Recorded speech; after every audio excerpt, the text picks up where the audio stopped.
Oh, what sort of music are we listening to at the moment? Everybody listens to so many different kinds of things. I know right now, like lately, Marcus has really been into the new Matchbox 20 album, and he listens to a lot of random stuff. Like if you ever look at his iPod, I mean, he's got everything on there from like Michael Bublé to Rage Against the Machine. So he's got a lot of random stuff. It's not nearly as eclectic as my iPod, but it's similar.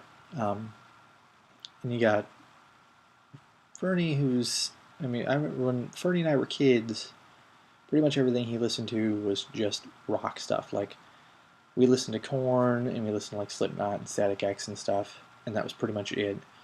And then like as our taste grew, like mine grew more and his kind of stayed the same. But now as he's gotten older, he's actually started listening to more things that he didn't really care much about when he was younger. Like he's listening to more rap and reggae and kind of stuff now, and whereas when we were kids, we didn't really care less.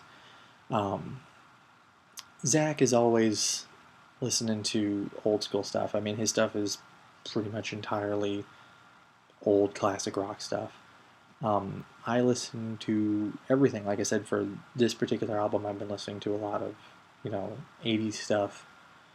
Um, like, you know, Motley Crue and, you know, Striper and that kind of stuff. The hair metal kind of stuff. Stuff I grew up with.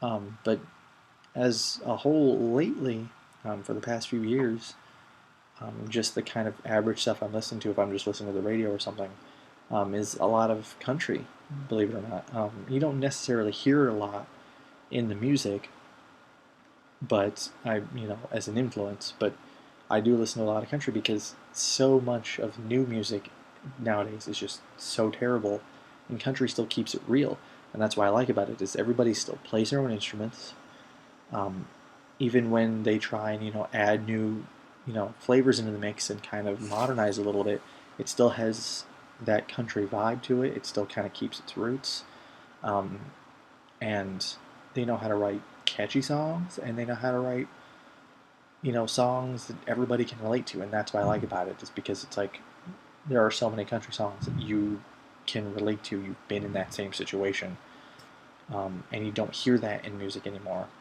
And they've also like kept a lot of like the old classic like rock kind of stuff. Like you listen to the radio now and you don't hear anything but drum machines and synthesizers and annoying sounds. But you listen to country stuff and you'll hear, like these old guitar riffs and you'll hear like, this like these old sounds like this classic rock kind of vibe, and it didn't disappear. It's just been it transitioned into country, but so many people ignore country that they don't know it's there. So I really like a lot of country music, but I still listen to everything from you know Slipknot and Korn to Spice Girls and Taylor Swift. I mean, I listen to everything. So that's pretty much what we've been listening to.